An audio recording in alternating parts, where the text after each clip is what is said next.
पहले ये मुझे पहले पता था, जब मैंने आपको पहले इंटरव्यू दिया था तो मैंने बोला था कि इंडियंस लोग अमेरिकन चीज़ों का बायकॉट करेंगे, और ये नहीं मुझे पता था कब करेंगे। और ये इंडियंस ने अपनी पावर दिखाई है, ठीक है, ये उनकी यूथ ने अपनी पावर दिखाई है कि मोदी जो करेंगे वो तो करेंगे, लेकिन हमसे जो होता है वो हम करेंगे। और इससे जो अमेरिकन बिजनेस है ना उसको बहुत बड़ा धचका हुआ है, ठीक है, बहुत ज़्यादा नुकसान हुआ, बिलियंस ऑफ डॉलर्स का उनको नुकसान हुआ है। तो कोई छोटी चीज़ नहीं है। और जिस कंट्री को इंडिया तबाह करने की ठान लेता है, वो चाहे सुपर पावर हो, चाहे वो चाइना हो, चाहे वो तुर्की हो, चाहे वो मालदीव हो, तो वो अपने घुटनों पे आ ही जाता है। इतनी बड़ी मार्केट अगर माइनस करेंगे, वैसे भी मैं अक्सर कहती हूँ कि नरेंद्र मोदी ने एक नया पंगा ले लिया है कि माइनस यूएसए।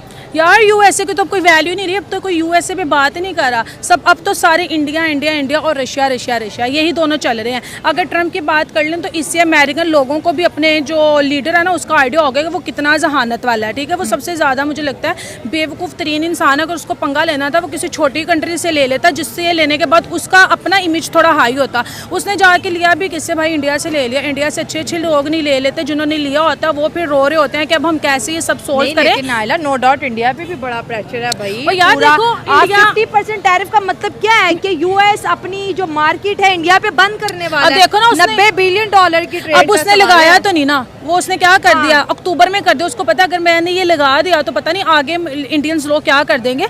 तो कहीं ना कहीं इंडिया पे प्रेशर है, इंडिया पे शुरू दिन से प्रेशर है। इंडिया ने लिस्ट निकाल दी है, इंडिया भी टैरिफ लगाने वाला है अमेरिका पे। तो वो कहते हैं ना जैसे को तैसा वो करेंगे, तो उनसे जितना होगा वो भी करेंगे, उनसे उनके प्रोडक्ट्स का बायकॉट हो रहा है वो जी भर के करेंगे। और ये प्रोडक्ट्स हमने तुर्की का देखा था, फिर ये हमने मालदीव का देखा था, ये हमने चाइना तक का देखा था।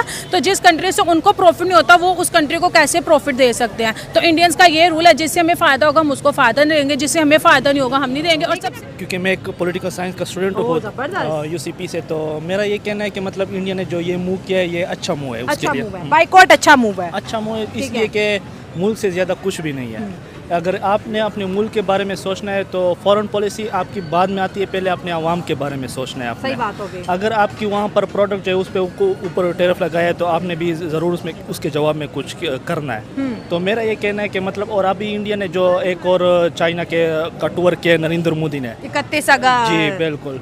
तो इस तरह के अब चाइना और इंडिया जो है वो अब ये कोशिश कर रहा है कि हम चाइना और रूस के नज़दीक आ जाए। जी बिल्कुल। हाँ, क्योंकि अभी सुपर पावर का जो है अमेरिका, लेकिन मुझे ऐसा लग रहा है कि फ्यूचर में चाइना और रशिया ही सुपर पावर होंगे इनमें से। और फिर एशिया में इस तरह के अगर ये चाइना के साथ ताल्लुकात बढ़ते हैं, ट्रेड ज़्यादा हो जाती है, तो उसमें जो टैक्सीज वगैरह है, जो ट्रांसपोर्ट का इशू है, क्योंकि अमेरिका बहुत दूर है हमसे, तो वो भी मसला नहीं होगा। तो ये इंडिया का एक अच्छा मूव है। लेकिन जो इंडियन पब्लिक बायकॉट करी है, नरेंद्र मोदी ने तो नहीं बोला कि भाई हम इंडिया जो है अमेरिकन प्रोडक्ट्स का बायकॉट करेगा। ये तो इंडिया के जो नेशनलिज्म की हम बात करते हैं, यूनिटी की बात करते हैं, प्राउड इंडियंस की बात करते हैं। भाई ये मामला हमने टर्की के मामले में देखा, जब टर्की ने ऑपरेशन सिंदूर जब इंडिया ने किया, टर्की ने हमें सपोर्ट किया, तो इंडिया ने टर्की की तमाम प्रोडक्ट्स अपनी इतनी बड़ी मार्केट से निकाल दी। चाय, कॉफ़ी, बिस्किट, हर चीज़, इवन के एजुकेशनल MOUs भी टर्की के साथ कैंसिल कर दिए। और ये भी इंडियंस ने खुद किया, गवर्नमेंट ने नहीं बोला। और अब यहाँ तक आप कह रही है ना, अवाम ने प्रोडक्ट को जो है वो बायकॉट करना शुरू कर दिया। पहली तो बात है अवाम में भी कोई इंटरनली शऊर पैदा कर रहा होता है बैकअप पे, ठीक है। ऐसा नहीं होता कि अवाम को ख्याल आ जाए, ख्वाब आ जाए। उनको भी दो तरह की पॉलिटिक्स होती है, एक होती है इंटरनल पॉलिटिक्स, एक होती है बिल्कुल सामने आके करना। तो इन्वॉल्व तो वो खुद ही होते हैं और वो पब्लिकली जो है वो इंटरनल मैसेजेस के थ्रू जो है वो बायकॉट करवा रहे होते हैं। पहले आप इंटरनली करते हैं, प्रेशर देने की कोशिश करते हैं, वो काम नहीं आता तो फिर सामने भी आप आना शुरू हो जाते हैं। जहाँ तक है अमेरिका के टैरिफ की बात, उन्होंने ज़ाहिर सी बात है लगा रहा है, प्रेशर दे रहा है, तो इंडिया भी ज़ाहिर सी बात है आगे रिस्पॉन्ड कर रहा है। तो जहाँ तक देखते हैं रिस्पॉन्ड कर सकता है वो करेगा। जहाँ पे उसे समझ लगेगी कि अब नहीं मामला चल रहे, तो हो सकता है वो किसी आपस में नेगोशिएशन पे आ जाएं।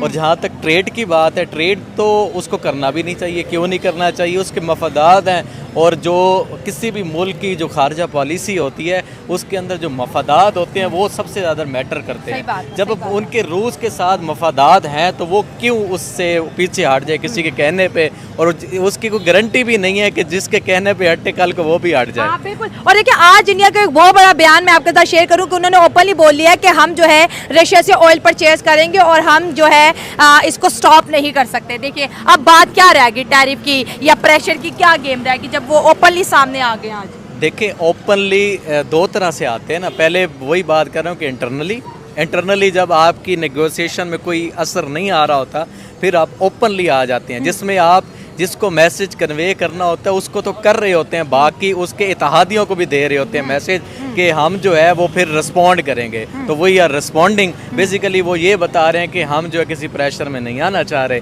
और हम जो है उसके रिस्पॉन्ड में हम जो करेंगे फिर वो हम करेंगे।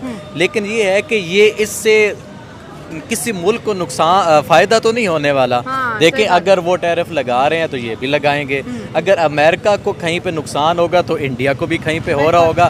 तो इस जो टैरिफ की जो जंग है ना, बेसिकली इसके अंदर किसी की फतेह नहीं है, नुकसान दोनों का है। एट द एंड दोनों को बैठना पड़ेगा, या तो नरमी से मामलात को तय कर लेना पड़ेगा या किसी एक को झुकना पड़ेगा। है कि बिगड़ते हुए हालात को मद्देनजर देखते हुए Narendra Modi next month US का विजिट कर सकते हैं। आज इंडिया की मीडिया ने बोल दिया कर सकते हैं विजिट। देखिए वो शायद आखिरी कोशिश होगी, आखिरी कोशिश है ना। जब आपका इंटरनली मामलात नहीं चल रहे होते फिर आप लाइव आ जाते हैं, जब लाइव मामलात नहीं चल रहे होते फिर आप लास्ट स्टेज होती है बैठ के ज़रा सीक्रेटली डिस्कशन कर ली जाए, तो वो शायद आखिरी स्टेप होता है। हो सकता है उसके अंदर कोई हल निकल आए, लेकिन लग मुश्किल रहा है, क्योंकि जब सुपर पावर किसी चीज़ को मनवाने पे तुल जाती है तो वो कोशिश करती है कि वो अपनी बात से पीछे ना हटे, क्योंकि अब ये इतना इंटरनेशनली ये ग्लोबली फैल चुकी है न्यूज़ कि अब अमेरिका का पीछे हटना एक तरह उसका शिकस्त खाने के मुतरादिफ है। तो इस वजह से वो अमेरिका पीछे नहीं हटेगा इतना आसानी से। एट लीस्ट जो नज़र यही आ रहा है कि कहीं ना कहीं पे इंडिया को कंप्रोमाइज़ करना